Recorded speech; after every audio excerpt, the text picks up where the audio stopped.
Supongo que nos devolverás los 15 minutos que nos has arrebatado del tiempo. Por supuesto, al revés, por favor, a las 9:30 tenemos que salir. He dicho, por supuesto, que no. Ah, o sea que solamente tenemos 45 minutos. Nos vamos antes. Pero tenemos a un invitado que se va a Moscú. No se puede decir nada. No, tenemos a un invitado, no. No tenemos, o sea, si hablamos con propiedad. Tenemos a un amigo de Fernando Sánchez Dragó, que a lo mejor se convierte en amigo nuestro si nos cae bien, que ha venido ya lo es. Impuesto a lo cual me parece muy bien, no lo critico. Ha venido impuesto por la omertá que se practica en este programa. Todos los escritores que vienen aquí son amigos de alguno de los presentes, empezando por ti. Bueno, el 90% son amigos de Luis y el otro 10% amigos de los restantes. Sí. Bueno, pues entonces, a ver, oficia de maestro de ceremonia. Claro, preséntanoslo. Bueno, pues entonces el escritor invitado se llama Daniel Utrilla.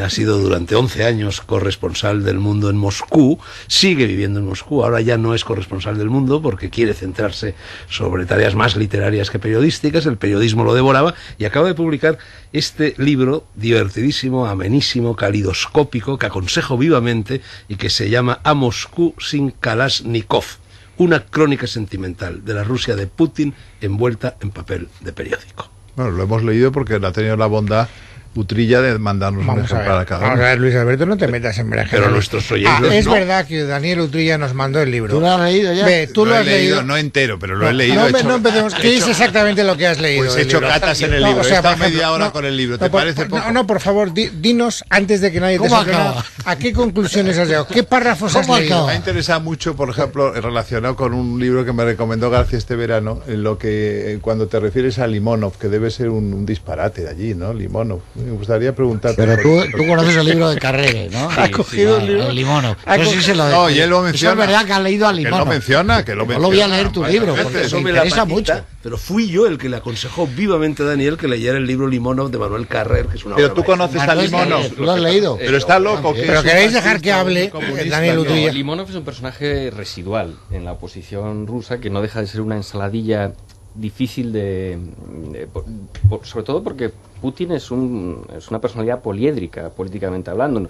Es ultraliberal, pero por otra parte tiene una vena muy roja que a los comunistas les gusta, etcétera. Entonces la oposición es una ensaladilla muy difícil y Limonov, fíjate, es patriota nacional de izquierdas. Es como si mezclas, no sé, Inestrillas con fascista de izquierdas, con el Partido Comunista. O sea, es una cosa muy difícil y no deja de ser un personaje residual, como Kasparov también, que tiene mucha fama en Rusia, o sea, en Europa, pero que en Rusia no deja de ser un personaje. Pero personaje residual que llegó a ser un escritor muy conocido en Francia, muy aclamado por la alta sociedad literaria parisina. En vista de Ese sí que era provocador y hacía esos libros. Con su vida además amorosa fue muy... Bueno, voy a tener brutal. que intervenir porque estáis de un disperso. No, que tú no has leído el libro de Limonov. El que no te has leído el libro de Utrilla es el que no te has leído. No he leído el libro de Utrilla. Ninguno de los dos. Yo no he leído. El único que se ha leído los dos soy. No, Yo he perdona. estado media hora con él, que no Hay es unas poco. referencias, perdonad, que seguro que a José Luis le Hay gustan. 4 referencias a Dragó. Fin. Bueno,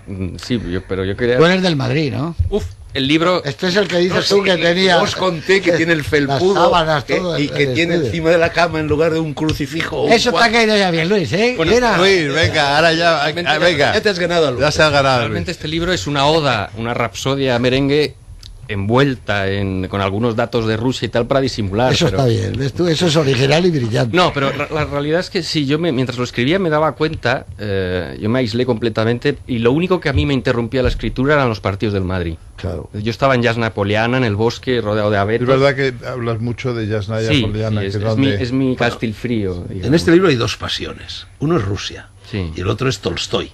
Y el que dices que es el novelista más grande de la historia. Sí, además Tolstoy... Explícanos esas 2 pasiones. Las razones o sin razones, porque una pasión más bien se apoya en sin razones de la única. Luego yo te preguntaré una cosa que es en cierto modo crítico a Tolstoy. Pero según nos has dicho son 3 pasiones. Bueno, la otra es el Madrid. Bueno, pero Claro, ahora joder. las pasiones El rusas. Real Madrid.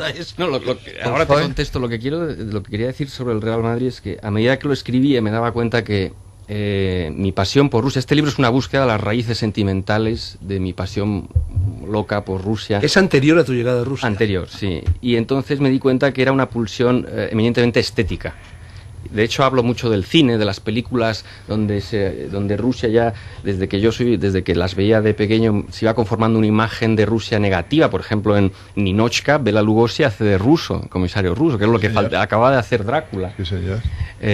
Por ejemplo, bueno, no, sin hablar, Rocky, todas las películas donde los rusos eran los malos, como Rocky Firefox, donde Clint Eastwood va a robar un... Sí, pero yo creo que no es Bela Lugosi el que hace Ninochka. No es de los es el comisario, pero no es de los que van allí al hotel. No sale para nada. Sí sale. ¿Sí? Mishauer. No, son los famosos, ¿no? Uno es el que hacía aquello. Sale Lugosi, que sí sale. Además caracterizado, está muy gracioso. Y Mishauer, con bigote, creo que recordar, o con bigote. Que sale es el que hace el de To Be or Not To Be, que dice... Un éxito lo de Mishauer, bueno. No, pero Mishauer también, pero que sale Lugosi con toda seguridad. Lleváis 7 minutos. Del libro de Daniel. Sí, bueno, Tolstoy para mí es un arquetipo, casi una caricatura del ruso. O sea, los rusos son personas muy vitales, muy vitalistas, y luego tiene una vena muy introspectiva. Él se iba a cazar osos y luego le escribía cartas a Gandhi. Es decir, es una personalidad exageradamente rusa. Y es de los pocos escritores cuya vida me ha interesado mucho al margen de su obra, que es monumental. No es que decir algo de Guerra y Paz de Ana Karenina me da casi hasta... No, eso no hay necesidad de defenderlo. Pero yo sí ataco a Tolstoy en una cosa. Nunca entendió a Shakespeare y lo ataca muy en profundidad. Sí. Incluso bueno, a ver, has dicho Ana Karenina. Todo el mundo callado. Todo el mundo callado. No ha dicho Karenina, como... Todo el mundo callado. Fernando, callado. Que no, que ahora un momento, que te calles. Intente reconducir. Que te calles, he dicho, porque lo estáis haciendo fatal. Daniel, tú me miras a mí y me escuchas a mí durante 3 minutos. ¿Me podrías, por favor, explicar, para soledad de los oyentes, de qué coño va el libro? Es decir, porque llevo 10 minutos tratando de averiguarlo y no he salido capaz de averiguarlo. O sea, yo cojo un libro y ¿qué libro estoy leyendo? Estoy leyendo un libro de viajes, un libro de relatos, un libro de experiencias tal, una biografía. ¿Qué coño es el libro? Sí, tiene varias lecturas. No te he dicho que te calles. ¿Te callas? ¿Tú eres el autor? No, pues te callas. Te voy a retar a duelo. Yo elegiré padrino. Bueno, sí, son varias lecturas. La principal es un resumen de mis 11 años de periodismo en Rusia, de búsqueda de historias en Rusia, de personajes delirantes con los que yo me he ido topando. Por ejemplo, el embalsamador de Lenin, yo tuve la suerte de entrevistarlo con 90 años. Y bueno, es un compendio de todas esas entrevistas. Por ejemplo, también el sexólogo que conserva el pene de Rasputín en San Petersburgo, una historia que eso yo me acuerdo haberlo merecería leído. Un libro aparte. Bueno, y luego personas más conocidas como pueden ser Kasparov, Putin, personas con las que yo he tenido la suerte de poder ya me voy enterando. Sería una lectura. Segunda pregunta. A callar. Pero que voy a hacer preguntas lógicas. Bueno, pero un momento, no disparatadas. No, bueno, un venga, momento, déjame, de que yo luego ya te dejo yo las riendas del... Tú has dicho que tenías una especie de fijación rusa. ¿Por qué? O sea, ¿desde qué te viene? Claro, ¿Rusófilo o eslavófilo? Rusófilo. Bien. A mí esta pregunta me la suelen hacer en los aviones, como el que voy a coger ahora dentro de unos minutos, y yo siempre esa pregunta me ha paralizado. De hecho, el libro pretende responder a eso, ¿no? ¿Por qué? ¿De dónde me viene la pasión por este país? Confiesa, de Soria. Del doctor Zhivago. Son sorianos. De la película y Rusia y no pocas concomitanzas. Sí, bueno. La de Bondarchuk. No, la otra, que es la buena. La buena. ¿Ves cómo es mucho mejor cuando se callan? Es que... El libro, al final me acabo yendo, mi Rosebud, por decir acabo llegando a los 7 años, cuando tienes 7 años no tienes ningún filtro ideológico, por supuesto, ¿no? La Unión Soviética existía en aquella época. Yo con 13 años le dije a mis padres que quería estudiar ruso y me compraron un manual de francés. No fuera a ser que te hicieras comunista. Que hiciera comunista. Y yo, el primer recuerdo que yo tengo asociado a Rusia, y de una manera diferente, porque respondiendo a tu pregunta, este libro intenta arrojar una mirada distinta sobre Rusia. A Rusia siempre se la ha mirado con cierta ojeriza por parte de Occidente, no solo desde la época comunista, sino incluso anterior, ¿no? Y fue cuando yo de pequeño mi ídolo del baloncesto era Chechu Virukov. Y he llegado a esa que sale mucho en tu... Es una el de las... Rosebud, es el arranque. Virukov que sale muchísimo en la porque obra. Para mí de repente lo ruso era un tío que era buenísimo jugando al baloncesto, era la leche, ponía Parmalat y nos ayudaba a ganar, y encima era del Madrid y parecía simpático, oye. Un alero. Entonces, de ahí digamos, intento establecer un paralelismo. ¿Te acuerdas a la Shashan? Sí. Eso era bueno, Era un base. Y era bajito. Intento establecer contrarrestarlo con, por ejemplo, El Imperio de Kapuczynski, que es un libro que para los que vivimos en Rusia es como un misal. Kapuczynski, la primera experiencia que tiene con los rusos es cuando le paran con 7 años a él y a su madre a las puertas del pueblo los soldados que acaban de invadir su país y no les dejan pasar, ¿no? Es evidente que cualquier polaco de aquella época pues tiene una animadversión hacia Rusia. Y no solo de aquella época, sino de casi todas las épocas. Claro, entonces a mí siempre me ha parecido un poco injusta la mirada con la que se ve Rusia desde Occidente, desde los medios occidentales. Yo vivo allí y yo creo que hacía falta una mirada diferente. Esta es un poco la historia. Y la última, ya le dejo los trastos a Fernando, que se está comiendo las entrañas. Las tuyas. ¿Por qué te quedaste allí? O sea, entiendo que aquella fijación te llevara allí. Entiendo que fueras corresponsal allí durante años. Entiendo que hayas escrito un libro tratando de exorcizar todas esas cosas rarísimas que te pasaban de pequeño. Pero una vez que ya has cumplido todas esas deudas, ¿por qué te quedas a vivir allí? Que tiene un clima horrible. Bueno, pues porque un clima horrible. Bueno, porque realmente hay un dicho que dice que cuando uno vive en Rusia, cuando está un día en Rusia quiere escribir una novela. Cuando está una semana quiere escribir un cuento y cuando lleva más de una semana se da cuenta de que no puede escribir nada. Rusia es un reto entenderlo. Yo creo que cuando me dicen ¿cuándo vuelves a España? Pues yo siempre respondo cuando descubra por qué fui, ¿no? A mí Rusia me sigue pareciendo, y Moscú en concreto, una ciudad trepidante donde me ocurren tantísimas cosas. Pero te aburres como una mona. ¿Qué? ¿Un día en Moscú de tu vida cotidiana en qué consiste? ¿Tú te has casado allí en Rusia o algo? No me he casado. Yo comparo Moscú con... Pero he estado a punto. Estaba a punto, se cuenta todo en el libro. Sí. Todo es como una novela rusa. Yo comparo... Es un poco lo de Manuel Carrere, que también es biográfico. Él cuenta cómo le conoció Limonov y le vio, hijo, coño, de cuando estaban juntos. Y pero no historias. Es Limonov. Limonov, en definitiva, es una novela lineal que va contando la historia. Bueno, novela de alguna manera, porque él va contando el fracaso, su fracaso que tiene cuando lo dejas a chica con aquel, cuenta todo. Cuando tiene aquellos líos en Pero hay una cosa, Washington, Daniel, que me ha llamado la atención. Tú dices que hay dos Rusias. Bueno, hay muchas, pero que hay dos Rusias. Una es la Rusia que nos han contado las novelas, que es la que hemos recibido en Occidente y mayormente, el cine y luego la Rusia real, ¿no? Sí, Hay una Rusia literaria, una Rusia ficticia, una Rusia imaginaria y una Rusia real. Para mí son las dos igual de importantes. O sea, yo siempre digo que si Tolstói no fuera ruso, probablemente yo no viviría en Rusia. Es decir, yo constantemente me estoy nutriendo de la literatura rusa, que realmente, cuando me decíais de Jazz Napoleana es el único lugar donde confluyen las dos. Es un lugar fantástico donde se conserva perfectamente la atmósfera del siglo XIX y donde, bueno, pues uno puede incluso montar a caballo. Yo soy amigo de la directora, que me acoge siempre con mucho cariño, y Nina Nikitina. Y la verdad es que esas dos Rusias son igual de importantes. Tú no puedes ir a Moscú de repente puedes ir, pero te vas a llevar una decepción, porque esa Rusia literaria, ese alma rusa que aparece en las novelas, con esa ansiedad, esa ansia de justicia, esos personajes que se hacen preguntas constantemente sobre la muerte, eso no existe. ¿Tiene algo que ver el Stalker o las películas con Chalovsky? ¿Eso tiene algo que ver con la Rusia que tú ves todos los días por las mañanas? No. Tampoco tiene eso, ¿no? Rusia es un país agresivo. Moscú es una ciudad muy agresiva, donde realmente el frío... un campamento tártaro en mitad de la nada. Es complicado para el que no está enamorado. Insistes mucho en que Moscú es una ciudad femenina. Es una ciudad muy... Sí, bueno, eso lo dijo Tolstói ya. Eso lo dijo Tolstói y... ¿Ves que dice Tolstói y no Tolstói? ¿Y qué te dije yo siempre que es Tolstói? No, nos has dicho siempre que es Tolstói. Pero haz el favor, me estás tomando el pelo. Te he dicho que es Tolstói siempre. ¿Cómo se dice Karamazov? Karamazov. Y es Kalashnikov, no Kalashnikov. Kalashnikov. Bueno, lleva acento, de hecho, clarísimo. Oye, y es Karenina. Sí, Karenina. Bueno, un momento. Que ahora seguimos. Tenemos que ir a la publicidad porque son las 9 de la noche. Así que un ratito corto y ahora seguimos charlando.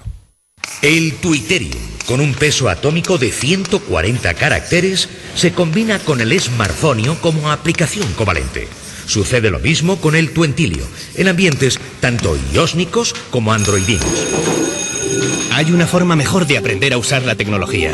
Ven a Telefónica Flagship Store Escuela de Clientes y aprende solo lo que te gusta con actividades gratuitas para todos los niveles. Infórmate y apúntate en Gran Vía 28 o en flagshipstore.telefónica.es. Doctor Martín Vázquez, ¿cómo afecta el insomnio y la falta de descanso a la salud? Como todos sabemos, el sueño cumple una función renovadora fundamental para el descanso de nuestro cuerpo y de nuestra mente. Sin embargo, muchas personas se enfrentan cada noche al insomnio, a no poder dormir, lo que se traduce cada mañana en cansancio acumulado e irritabilidad, minando día a día nuestra salud. ¿Dormax sería eficaz en estos casos? Así es. Yo siempre recomiendo Dormax en estos casos. Dormax no es un medicamento. Dormax es un producto natural que, gracias a su composición con melatonina y extractos vegetales relajantes, nos va a proporcionar el sueño y el descanso que nos merecemos y que necesitamos. Dormax, complemento alimenticio con su fórmula única, para que descanses con salud, de Laboratorios Acta Pharma. Si quiere vender su coche y está bien cuidado, escuche. En Yamóvil se lo compramos al contado con la mejor tasación. Estamos seguros. Yamóvil, como siempre, en Embajadores 147, en el centro de Madrid y con aparcamiento para clientes. Abierto domingos y festivos de 10 a 21 horas. Yamóvil, siempre la mejor tasación por su coche. Yamóvil.es. Los que saben disfrutar del vino tienen algo en común. Eligen Bodeboca. Entra en www.bodeboca.com y accede a grandes vinos a precio de bodega. Además, benefíciate de 10 euros de descuento en tu primera compra. Bodeboca. Elegida por la Guía Peñín como la mejor tienda online de vinos en España. Madrid es radio. 99.1. Si quieres vender o alquilar tu vivienda o local comercial, desde el 1 de junio necesitas el certificado de eficiencia energética. Ponte en manos de profesionales. Arqueco, empresa especializada en certificados de eficiencia energética. 600-204-205. Llama ahora y por ser oyente de Es Radio conseguirás un descuento especial. Infórmate en el 600-204-205 o en www.arqueco.es. Profesionales colegiados, visita y registro oficial incluidos. Solo por informarte conseguirás unos sencillos pasos para rebajar tus facturas. Ahorra dinero con Arqueco. 600-204-205. Es Radio y guijuelodirecto.es les ofrecen una exclusiva cesta de Navidad. Llame al 984 10 28 y consiga por 150 euros un jamón ibérico de recebo con denominación de origen Guijuelo, una botella de cava Pago de Tarsis de Requena, una botella de vino tinto Aljibes, 2 cajas de turrón artesanal de Teruel Marquesán, el DVD Entrevistas inolvidables de Federico Jiménez Los Santos con 6 horas de grabación. Cómprela por solo 150 euros llamando al 984 10 28. 984 10 28. Descuento del 10% para socios del Club Libertad Digitales Radio. ¿Quieres conocer la oferta más increíble del momento? Ahora tienes un Toyota Auris por 14.750 euros y por solo €1 más llévatelo con un equipamiento valorado en 3.000 euros. Acércate a tu concesionario Toyota antes de fin de mes y aprovéchate de las ventajas de Toyota más por €1 y del plan CIBE 4. Una oferta difícil de creer si no fuera porque es de Toyota. Toyota, siempre mejor. Te esperamos en nuestro centro oficial Toyota Llorente en Dr. Federico Rubio y Galí 37 y en Paseo de la Castellana 244 de Madrid. ¿Problemas de erección? ¿Eyaculación precoz? Men Solution de Clínica Menorca durante este mes le mejora el precio de los tratamientos ofertados por otras clínicas. El coste del tratamiento ya no será el motivo. Disfrute de su vida sexual, no importa su edad ni condición física. Éxito en el 90% de los casos. Pida cita en el 91 328 0603 los 7 días de la semana o visite mensolution.es. 91 328 0603. Mi madre se levanta, me da el desayuno, se va a trabajar. Luego vuelve por la tarde. Hace la compra, me hace la cena, recoge los platos y me acuesta. Mi padre se levanta y se va a trabajar. Y cuando vuelve, se sienta y... ¿Notas que falta alguien? ¿Faltas tú? Comparte las responsabilidades en casa. No faltes. Fondo Social Europeo, Comunidad de Madrid, la suma de todos. Para, pa, pa, pa. Si quieres un cumpleaños diferente y divertido, vente a McDonald's Algete. Desde 6,50 € por invitado, disfruta de cumpleaños diferentes con actividades de karting en el circuito del Jarama, caballos y otros deportes. Entra en www.mcdonaldsalgete.com o llama al 91 623 92 31. Escuchas Es Radio 99.1 FM. En casa de Herrero, Es Radio.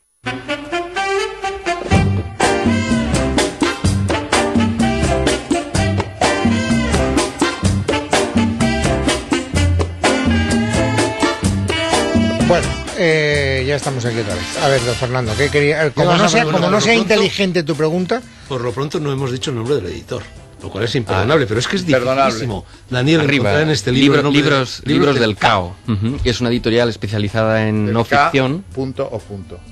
Knockout. De Cao. Bueno, Daniel, cuando uno, por lo general, fuera de Rusia, en el mundo occidental, se habla de Rusia, uno piensa en Moscú, en San Petersburgo y, si acaso, si es un letra herido, en Yasnaya Poliana. Pero, ¿y la otra Rusia? ¿Realmente se acaba Rusia en Moscú y en San Petersburgo? ¿Cómo es esa otra Rusia de la cual no hablamos nunca? Claro, y tú te has pateado. Sí. Tallinn, yo estaba en Tallinn. Eso era Rusia. Coño, era Rusia cuando yo estuve. Claro, no. Era la Unión Soviética, allí no había. Y estuve en Kiev y eso era Rusia. Quiero decir, hay tanta diferencia entre Moscú y el resto de Rusia como la hay entre París y el resto de Francia. De hecho, dicen que hay dos vidas. Una en el primer anillo de Moscú, que sería como, bueno, que ciñe el centro de Moscú, lo llaman se llama el Sadova de Kaltso.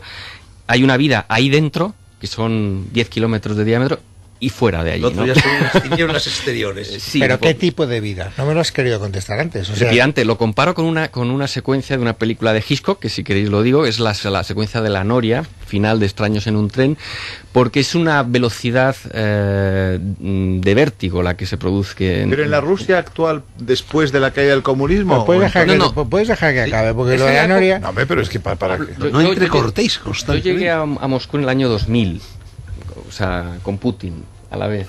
Entonces, aunque yo había estado en el año 98 estudiando, en la época de Yeltsin, fue una época bastante dura, y yo puedo hablar de los últimos del siglo XXI, por decirlo de alguna manera, ¿no?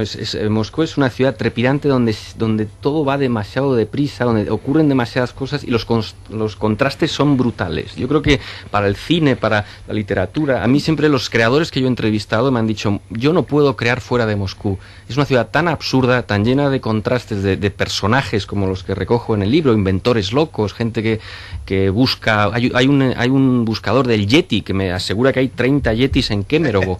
Dice que hay 30. Será verdad, pero claro. Pero tú, además de ver esos personajes especiales, peculiares, el día a día, es un poco también lo que cuenta Limón. Se liga tanto, como dices, porque no puede ser. Bueno, lo hay un capítulo que no vale saltarse los 14 anteriores, que se llama Entre Rusas. Ese no lo has leído, ese. Ese no, porque me hubiera puesto cachondo. Bueno, ese capítulo, el título va un poco a Colin Zubron, que escribió un libro que se llama Entre Rusos, un viajero británico, que para mí es el mejor libro escrito por un occidental sobre Rusia, con mucha ternura y no parece escrito por un británico. Y bueno, hablo de un fenómeno que ha desaparecido en España, que es el de las lentas. Allí se liga bailando lentas como se conocieron mis abuelos y mis padres, ¿no? Y cuando tú llegas allí, es algo que te descoloca, ¿no? Porque de repente estás ahí ahí se come, en la discoteca se llama discomesón, ¿no? Porque comes y la discoteca, se baila. De repente suena la lenta y hay que sacar a una chica a bailar. Oye, o te saca ella, si no, cuidado. Sí. Entonces es una manera de interaccionar que está desapareciendo, como la globalización todo se lo come, pues al final empieza ya también eso a desaparecer. Pero parece ser, Daniel, que las rusas, que son todas guapísimas y además mujeres, en fin, cariñosas, afectuosas y demás, tienen una acusada tendencia a poner un ronzal al hombre con el cual están bailando lento para llevarlo hasta el matrimonio, ¿no? Bueno, es una tendencia universal de todas las mujeres, pero parece que allí eso es un poco más. No, la mujer rusa sí, a mí me fascina. Bueno, tiene dos facetas, ¿no? Por una parte es una mujer muy, muy femenina, que eso también al que llega de Occidente pues le llama mucha atención. Se pintan mucho, se visten ceñidas, ¿no? Y tal. y luego son tienen esa faceta de matrona, de madre, de marimandona, con lo cual, sí, matrioscas, ¿no? Que se mezclan esas dos facetas. Ahí a lo mejor es lo que tú dices, Fernando, ¿no? Que ¿cómo se llamaba yo lo digo por lo que me has contado, Daniel. El escritor que hacía las glosas, el catalán. Dors. Eugenio Dors tiene una frase que dice: ni novelas rosas ni novelas rusas. Dice eso. Oye, Daniel, ¿y qué rastro queda de la Unión Soviética? Es decir, ¿se ha liberado Rusia de todo ese baldón o no? Yo cuando un amigo mío de izquierdas me visita, me dice: enséñame cosas comunistas. Yo le compro un billete de metro y le abandono en las catacumbas, porque allí todas las estaciones de metro conservan los mosaicos leninistas, los bajorrelieves de hoces y martillos. Cuando el metro de Moscú era el número 1 del mundo. Bueno, pero que hoy no ha cambiado, es lo único que no ha cambiado. Igual que era antes. Sí, extraordinario. Igual que en el 80... Sí, igual, exactamente. Los vagones son iguales. 78 será, yo estuve en el 78. Putin decía, arañas, una frase que cita precisamente Carrera al comienzo de Limonov, si no recuerdo mal, algo así como que en la Rusia de hoy, quien añora el comunismo no tiene cabeza, pero quien al mismo tiempo no lo echa de menos no tiene corazón. Sí, bueno, yo por ejemplo, todos los amigos de mi edad, de mi generación, pues claro, tienen una relación sentimental con el comunismo, ¿no? Como dicen, el helado de tu infancia, que es el que más te gusta, es el de la Unión Soviética. La Unión Soviética hace 20 años que cayó, no tanto, ¿no? Pero sí es verdad que no queda nada. Yo creo que Moscú, Rusia, es hoy en día el país más alejado del comunismo. Y es algo que todavía no se acaba de entender. Yo recuerdo cuando fue Chávez, por uno de los primeros viajes que hizo, que yo era corresponsal, yo creo que él tampoco lo entendió. Pues dio una rueda de prensa y empezó a dar salvas y a aclamar a Lenin, y los funcionarios rusos se miraban unos a otros como diciendo, ¿qué está diciendo, no? O sea, esto ya no es la patria de Lenin. Lenin es lo otro que queda. La momia de Lenin, que a veces cuesta entenderlo al de fuera. ¿Cómo es posible que Lenin esté de cuerpo presente en la Plaza Roja, ¿no? Eso es una cuestión, yo creo que la memoria histórica la llevan en Rusia mejor que nosotros, y es una cuestión simple de, bueno, evitar roces con una generación que es muy mayor, que son los estalinistas, nostálgicos, que siguen todavía añorando aquellos años, y bueno, hasta que no pasen unos años y esa generación desaparezca, pues no saldrá la momia. Me parece mucho ¿Y qué hay por cierto, hablando de la momia de Lenin, libro muy interesante. Hay a una cosa falsa, Daniel. Sí. Dices que solamente has visitado una vez la momia de Lenin, claro. Y no es verdad, porque tú hace muy poco tiempo me acompañaste. Exacto, pero es que el libro... Estuve a punto de morir en esa trampa mortal que acaba de citar. Y yo te salvé. Tú me salvaste la vida, realmente. ¿Ya no está el tipo que te sujeta? No, fui yo. Es que había un señor. No, es que la gente miraba así, ¡pum! Es que tú vas rodeando el catafalco, vas rodeando la momia, que está sumida en la penumbra, y hay unos escalones. Joder. Unos escalones muy anchos. Muchas gracias. Al subir no hay Adelante, problema. pum, pum, pero es que al pum, bajar no ves los escalones, porque aquello está oscuro como boca del lobo, y entonces te precipitas al vacío y te puedes dejar allí la tapa del cráneo. Gran maquillador, Daniel me pescó al vuelo cuando estaba cayéndome. ¿Ese es el que les he hecho la entrevista, al maquillador? No, yo hice la entrevista al embalsamador. Joder, el maquillador es estupendo, sí. Estaba perfecto, era para darle un Oscar, Parece una pepona. Sí. No, pero ¿cuántos años lleva? Y estaba perfecto. Bueno, Fernando, tengo que aclarar que cuando visitamos la momia... Ya estaba escrito el libro. Estaba escrito el libro y ya no pude cambiar esa parte. Estabas dando los últimos toques, que lo vi yo, Daniel. Oye, y la leyenda, o no leyenda, de que en este momento Rusia es una ciudad tomada por las mafias y que por lo tanto la libertad no es precisamente intercambiable con la que conocemos. Yo soy sincero en esto, me siento más seguro en Moscú, a lo mejor es inconsciencia, y es una especie de... Me siento más seguro en Moscú, en el metro, que por determinados barrios de Madrid. O sea, a mí me han atracado en Moscú una vez, es verdad que casi me descalabran, y en Madrid, yo cuando vivía en Madrid me atracaban más a menudo. Bueno, no sé si estoy respondiendo. El tema de las mafias yo creo que responde más a la Rusia de los años 90. Es cuando el país queda literalmente en venta a merced de la trapacería de los grupos mafiosos que se repartían el pastel a disparo limpio. Digamos que a día de hoy, 20 años después, el pastel ya está repartido, por decirlo de alguna manera. Y están aquí en España muchos. O sea que la mafia no se ve. Sol, por ejemplo. No se ve, no se ve, no hay muchos. No molesta. Restaurantes, hay muchos ya, por ejemplo. Antes no había. Restaurantes, bueno, Moscú, tú tienes un antojo a las 5 de la mañana de sushi y tienes 4 abiertos en tu calle. Bueno, de sushi o si quieres regalarle flores a alguien, también tienes una floristería abierta. Es que antes los restaurantes estaban como ocultos. Claro, es que... Y luego ibas a un sitio y había que bailar. Una cosa, un olor a sudor tremendo. Es que Moscú es probablemente la ciudad que más ha cambiado del mundo en 20, Claro, en 10 y yo años. estaba en 2 ocasiones y con 5 años de lapso entre una y otra. La última, ¿cuándo y cambié en el año 2002. Bueno, ya había cambiado bastante. Pero en el 98 estuve y había cambiado muchísimo en 4 años, 4 o 5 años. Lo que impresiona es el colosalismo, ¿no? Todo en Moscú es gigantesco. El metro, las plazas, las calles, los Incluso esos edificios parecen libros puestos de pie. ¿Te acuerdas los pasadizos? Sí, efectivamente. Que eran como paseos peristálticos, ¿no? Muy interesante también el culto a los locos, por ejemplo. El Quijote les encanta a los rusos precisamente porque los locos son sagrados, como San Basilio era un loco, ¿no? Sí, el único que le rechistaba al zar Iván IV. Lo que pasa es que Don Quijote también fue aprovechado por la Unión Soviética como un símbolo de, bueno, el benefactor de los pobres, etcétera. Hicieron un gran Quijote los soviéticos. Que Oye, yo, colores. Sí, claro. Cherkasov lo hizo. Exacto. Nikolai Cherkasov. Lo rodaron en Crimea. Lo rodaron en Crimea y parecía La Mancha. Sí, La verdad es que parecía La Mancha. Lo vi yo en el Festival de San Sebastián, lo llevaron allí. ¿Y por qué Putin tiene tan mala imagen entre los periodistas occidentales cuando a mí me parece uno de los políticos más sólidos que hay hoy día? Bueno, voy a citar... ¿Por qué se la tienen jurada? Cuando está sobrio, es decir. Seguramente Luis... ¿Putin? No, está era siempre Yeltsin, sobrio. El que había era Yeltsin. Putin está siempre sobrio. Yeltsin se partía de risa, ¿te acuerdas? Sí. No, yo voy a citar a... voy a responder, parafraseando un poco a Kapuczynski, que él decía que a Occidente le gustan los políticos, los líderes rusos, pues que sean amables, que sean afectuosos, que tal. Entonces, por eso Gorbachev y Yeltsin también... A Gorbachev no le podían ver allí. No, digo en Occidente. Rusia, pero digo que siempre suele ocurrir... La cuestión es que Putin no es... tanto Gorbachev como Yeltsin, cada uno a su manera, eran líderes débiles para la superpotencia. O sea, a Gorbachev se le cayó el régimen. O sea, no fue él el que dirigió. Digamos, abrió la escotilla del submarino y se llenó de agua, pero no... Y Yeltsin tenía una debilidad, era un hombre muy impetuoso, pero tenía una debilidad que era el vodka, y lo reconoció en su biografía, lo pongo ahí en una cita, ¿no? Reconocía que el vodka le daba una cierta serenidad, una tranquilidad, que...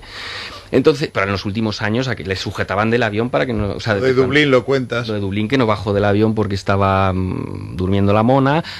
Entonces, Putin no es débil, como se ha demostrado con el tema de Siria, por ejemplo, que es la primera vez desde la caída de la Unión Soviética que los americanos se contienen. Han reculado. Putin viene de la KGB. Fue director un año del FSB, que fue como Andropov, se le compara con Andropov en ese sentido. Vieja guardia. Lo que pasa es que él fue, cuando se habla de exespías, se exagera un poco porque pensamos en los agentes secretos del... Smiley. Putin fue un funcionario en la Alemania Oriental, que no es precisamente el destino al que suelen ser enviados los agentes estos... Más glamurosos. Más glamurosos, efectivamente, ¿no? Si se suele hablar, es espía, bueno, fue un funcionario del KGB. No sé, y está muy alejado del comunismo, ¿no? Putin sí. O sea, la élite rusa ahora mismo está muy alejada del comunismo. Lo que pasa es que tiene ciertos guiños hacia los nostálgicos del comunismo, que no deja de ser casi el 50% de la población. Todo el que tenga más de 50 años tenía carné el partido. Entonces, pues, por ejemplo, recuperó la música del himno soviético, que es de Mikhalkov, el padre del cineasta, que murió hace poco. El padre fue el que hizo el compuso. Suena esa la recuperó. Tiene guiños, digamos, para los eso es en los equipos de fútbol. Oye, y hablando de colosalismo, también son colosales los precios. La verdad es que yo me quedé apabullado por los precios de... Sí, totalmente. ¿Colosales por altos o por bajos? Ya lo era. Carísimo. Podía costar, por ejemplo, en un hotel de San Petersburgo un café el equivalente a 2.000 pesetas. Sí, no, es terrible, terrible. Y entonces, pero luego la vida real es distinta. Tú, por ejemplo, en la compra en el supermercado no tienes que pagar. Hombre, es que depende de dónde vayas, ¿no? Hay que tener en cuenta que en Moscú viven 100.000 multimillonarios, que se dice pronto. Entonces, claro, esa demanda tira, ¿no? Y luego también hay gente de clase media muy alta. Hay unos contrastes brutales. Hay una imagen con la que yo podría resumir estos contrastes, que la he visto, ¿no? Un Ferrari y un Lada, que es como un SEAT 124, parados delante de un semáforo. Un Ferrari Diablo de estos y un Lada, ¿no? Hay que pensar que esos dos conductores hace 20 años cobraban lo mismo. y cobraban 150 rublos, vivían humildemente mal, pero bueno. Entonces,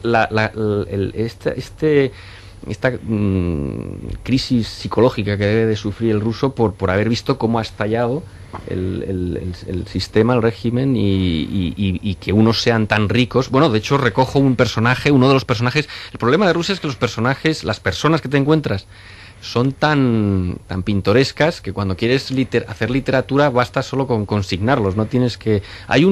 Pones comillas en lo que dices. Sí. No, Oye, una cosa, el cine antes había un señor que te metía la voz y te lo iba contando. Sí, había un doblador solo. Ahora eso ya lo han mejorado. Eso ya se ha logrado, ahora la verás con subtitulada, claro, o algo de eso, ¿no? Sí. No, ahora no hay cine, sencillamente, ¿no? Oye, es que tú ibas al cine y decías... Está amaneciendo y están viendo ustedes no sé qué, no sé cuál. Y habla un actor y ha dicho, buenos días, Katie. Ella le contesta y le dice, buenos días. Sí, que estaba allí en la sala. Señor, oye, José, señor hablando. Pues yo estoy desesperado porque no sé por qué maldita regla de 3 mi televisión ahora aparece todo lo que están diciendo en castellano subtitulado, y también dicen ruido de viento entre los árboles. Pues te están espiando, música folclórica. Porque has puesto el dispositivo para los sordomudos. ¿Cómo se hace para quitar eso? Quítale en una tecla. Ha puesto el dispositivo para sordomudos, claro. Murmullos, ¿a qué dice? Sí, murmullos. Ruido de los árboles y no sé qué. Es para sordos. Sí, no lo puedes eliminar. Pues si no sé cómo lo he puesto. Pero es más bonito verla así. Más lista para cosas de Es más bonito verla así. Pues lo arreglará. O eso, que le están espiando. Oye, por cierto, Ensaladilla rusa, que tú, en fin, antes lo has mencionado, hubiera sido un buen título para este libro, ¿no? Pues sí, hombre, la verdad es que yo también Rusia, el problema que tiene es que se desconoce bastante. Entonces, no es que haya un pensamiento antirruso, sino que hay un pensamiento arruso a veces, ¿no? Y entonces yo he intentado acercar lo más posible a mí me gustaría que ese libro lo leyera el que sabe mucho de Rusia, el que no sabe nada. Entonces hago mención a la ensaladilla precisamente porque para muchas personas a lo mejor es el primer pensamiento, ¿no? Que dice Rusia, la ensaladilla rusa. La ensaladilla rusa la inventa un cocinero, Olivier, ahí en Moscú. La ensalada Olivier, precisamente en los restaurantes rusos, en el Cosaco de aquí de Madrid, se tomaba ensalada Olivier, que era la rusa. Esa es la precursora de nuestra... Nosotros la deformamos, pero digamos la base, que es mayonesa con unos ingredientes... El original, pues tenía ciervo, oso, era un poco zarista, era una cosa muy suntuosa. Pues aquí está muy rica, aunque no sea... Sí, bueno, yo a mis amigos rusos yo les hago la ensaladilla y les descoloca completamente. No saben... Le pones aceitunas. Claro, atún. La y la tortilla española, dale. La ensaladilla rusa en España también lleva aceitunas. Es buenísima. No, pues eso digo, la buena es la española. La ensaladilla rusa, hay varios sitios en Madrid que son... No, pero la Olivier lo que no te perdono, también, Daniel, es que digas que el mejor Stroganov de Moscú lo hacen en ese abominable restaurante Puchkin al que me llevaste. Bueno, pero que me lo había recomendado, por cierto, también este señor. Stroganov es un plato también muy francés. Luis Alberto me lo había recomendado. Pero es que... Caviar. Sí, caviar, hay que dejarse de historia. Caviar y vodka. Caviar y vodka, y hay que dejarse. Eso es un placer de Dios. Muchos turistas ese día. A mí me encanta el Stroganov, pero es muy francés. Tiene esa salsa muy francesa, ¿verdad? Oye, Luis Alberto, caviar, déjate de... No estoy hablando mal del Stroganov, estoy hablando mal del Stroganov del restaurante Pushkin. ¿Es Stroganov o Stroganov? Que Daniel alaba en este libro. No me dio tiempo a cambiarlo tampoco. Stroganov. No me habéis dejado hablar del personaje que quería... Strelnikov, el de Cibago, Strelnikov. Pues habla ahora. Hablo. Hay un personaje que es fascinante, que es yo lo llamo el juglar de los nuevos ricos. Es un hombre que se dedica a entretener a los ricos que no saben ya gastarlo, ¿no? Entonces, una de las cosas que hace, que parece que esto lo coge Dostoyevsky y escribe otros hermanos Karamazov, una cosa que hace es los disfraza, hacen concursos, los disfrazan de mendigos, los llevan a París o a Londres y se pasan ahí mezclados con los mendigos toda la tarde y bueno, gana el que más monedas recaba. Eso lo hacen. Qué divertido, eso es como el sultán Shahriar. Eso llega a un punto en el que... Unas noches va, ¿te acuerdas? Se disfraza de mendigo para vagar por Bagdad a ver qué se dice. Pues lo habrá cogido de ahí la idea. Pero claro, porque esto es un juego que hacen. Ponen a 6 o 7 y a ver, buscaron la vida, a ver quién de vosotros... Eso significa una crueldad de ricos eso tremenda. Significa que el aburrimiento ha llegado hasta tal punto que ya no saben a que han dado la vuelta, ¿no? Yo a mí, desde luego, lo mejor fue el caviar, porque además íbamos con una delegación... siendo barato? No, nosotros no pagamos. Ni las cartofas. Hubo una época que ni siquiera en Rusia se podía comprar, porque cuando cayó la Unión Soviética el monopolio del Caspio que tenían, pues saltó por los aires y hubo mucho pirateo. Ahora empieza a venderse, muy caro, pero empieza a venderse. Ahí lo único barato son las sardinetas letonas, de las cuales también hablas. Sí, es las sardinetas letonas que yo te llevo a Castillo. Todo es un problema de que hay poco, porque si hubiera pocas anchoas a la escala, ¿tú sabes lo que sería eso? Las anchoas a la escala. Buenísimas. Pues fíjate lo que sería. No a la escala, de la escala, ¿no? De la escala. De la escala, no está hecho... No, que son de la escala, que es un sitio de Gerona. Ya, de Girona, como dicen. Bueno, de Girona de soltera. Girona está prohibido. Bueno, y las de Santander, ¿qué me dices? Las de Santoña. Comillas, hay unas... Pero esas son las del Pelma de Revilla. Bueno, esas serán, pero son maravillosas. ¿Y qué tendrá que ver las anchoas? Era por llamarlo Pelma. Sí, porque iba a todas partes con un paquetón, una lata de anchoas. No sé si tú leíste una tercera mía en la ABC que se llama Nuestra Madre Rusia, no la leí. Pues era una tercera en la que le declaraba mi amor también a Rusia. ¿Qué has leído poemas de Julio Martínez Mesanza? No. Este tiene unos poemas bellísimos sobre Rusia. Por favor, léelos. Porque tenía hate a Rusia, ¿verdad? Martínez, bueno, la Rusia eterna. Claro. Daniel, no pierdas el avión. Muchísimas gracias. Oye, ¿qué te vas, en Aeroflot? Me voy sin Kalashnikov a Moscú. ¿En Aeroflot te vas? Sí, se ha caído hoy un avión, como bueno, seguramente entonces, te habrás enterado en Rusia. Bueno, pero son todos muertos. Por eso no voy a... El ruso no da marcha atrás. Sí, pero no ha sido Aeroflot. ¿A qué hora llegas a Moscú? Pues son 5 horas de vuelo. Nada. ¿Y por qué te vas así por la noche? Coño, era el vuelo que había, ¿no? Bueno. Será el más barato y será el mejor. Claro, pero eso es así. Digo porque luego llega la... Oye, ¿cómo es? Mosca, ¿no? Moscú. Moskva. Repitamos el título del libro por allá. Dilo. Daniel, ¿no? Yo voy a hablar de ese libro porque yo lo voy a leer. A Moscú sin Kalashnikov, de Daniel Utrilla, una crónica sentimental de la Rusia de Putin envuelta en papel. Y ahora Daniel es libre de quedarse o de irse en función del horario de su avión. Y te llevas un jamón. Ahora vamos con el jamón. Claro, quédate que a lo mismo te llevas un jamón. Pero vamos a ver, tú no me dices que se tenía que ir. Sí, hombre, ante un jamón se para Aeroflot. Se espera 5 minutos. Aeroflot Oye, se pero le llama. si te llevas el jamón, te lo dejan entrar en Rusia. Se puede llevar jamón. Lo tengo que comer en la aduana. Si luego nunca acertamos, o sea que si tú bueno, atención, Luis, es una paletilla de guijuelo directo. Bueno, de 5 kilos y medio, o sea... Señora paletilla. Bueno. Y te la envían a casa, no sé si a Moscú se la enviarían. Estamos hablando ruso. Probablemente sí, pero... Lo intentamos, si gana... No creo que gane porque los oyentes... Una contradicto juegan con ventaja. Señora paletilla. Bueno, hay que averiguar un personaje, Daniel, porque no te han explicado el juego. Da igual, pero él Le doy es unas listo. pistas y el que antes lo acierte se lleve... Pista number one. Venga, pues la primera es que nuestro personaje cambió de religión y de nombre por amor. Su matrimonio con una musulmana le hizo convertirse al Islam y adoptar el nombre de Muhammad. No lo hizo por una mujer. Garodí. Roger Garodí. También lo pensé. Y Muhammad Ali, por si alguien lo dudaba, tampoco. No, que es que no lo hizo Muhammad Ali, no fue por una mujer. No. Fue por la cosa del Islam. Que le fascinó. No. O sea que ahora es musulmán. Sí. Ahora se llama Muhammad. Por amor. Como su mujer, sí, como su esposa. Vale, ni idea. No conocemos a nadie. René Guénon. No conocemos a nadie. Segunda Venga, pista. pues sobre su infancia hay cierta controversia, Luis, Vamos a porque acertar ya, sí. algunos Bueno, biógrafos hablan de que sus padres le abandonaron al nacer y que por ello tuvo que ser criado por unas monjas en un convento. Pero para Así otros... se los pagó, ¿eh? No se hizo cristiano ni católico. Fíjate, a las monjas. es verdad. Fíjate, qué mal se los pagó. Sin vergüenza. Pero para otros su origen humilde en un suburbio pues marcó su vida y su carácter.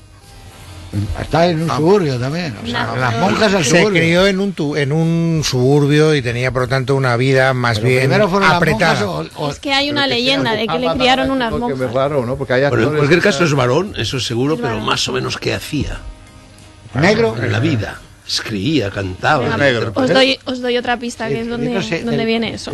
Si era negro. Tuvo que aprender a ganarse la vida, primero como obrero, después dicen que un poco como ratero, porque desde jovencito fueron célebres sus problemas, no especialmente graves, pero sí sus problemas con la justicia. El último, y sin duda más escandaloso, fue cuando se le relacionó con una prostituta menor de edad.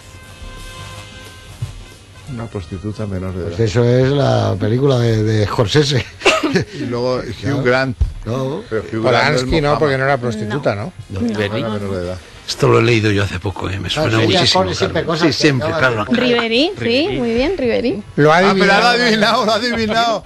No llega al avión, pero se Tanto consigue la Ribery. No ha paletilla. acertado nadie. Bueno, vamos a ver, oye. Es tuyo el jamón. Se supone que son personajes universalmente conocidos. Yo no sé quién es este. Hombre, señor. este futbolista. chico es muy famoso. Sí, Acabáramos. El balón Oye, de oro ha de este año acertado. va a ser. Ronaldo. Ha acertado Daniel. Oye, Acertado. tienen que enviar acertado, la Daniel, paletilla. enhorabuena. Oye, pero Pero ahora le tengo un tienen que mandar problema. a Moscú. Pero el problema lo tenemos y nosotros. porque has dicho- enviarlo a y porque Rusia. has dicho en todo caso, di que me la envíen a mí. Por lo de musulmán.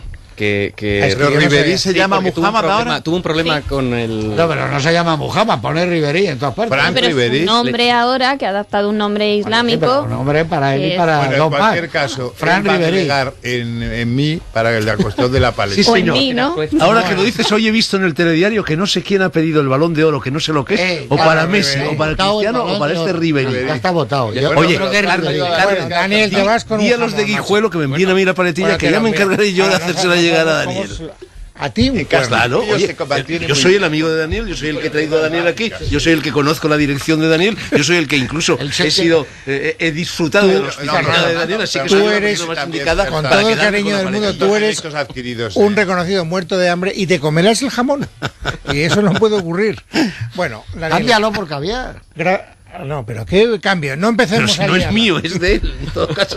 O sea, me llega a mí la paletilla y digo, Daniel, te envío tu paletilla, pero me tienes que enviar una lata de caviar, ¿no? De sardinetas. Bueno, oye, sí, Daniel, I promise you que voy a leerte el libro porque todo lo que hemos hablado hoy yo creo que te va a venir bien.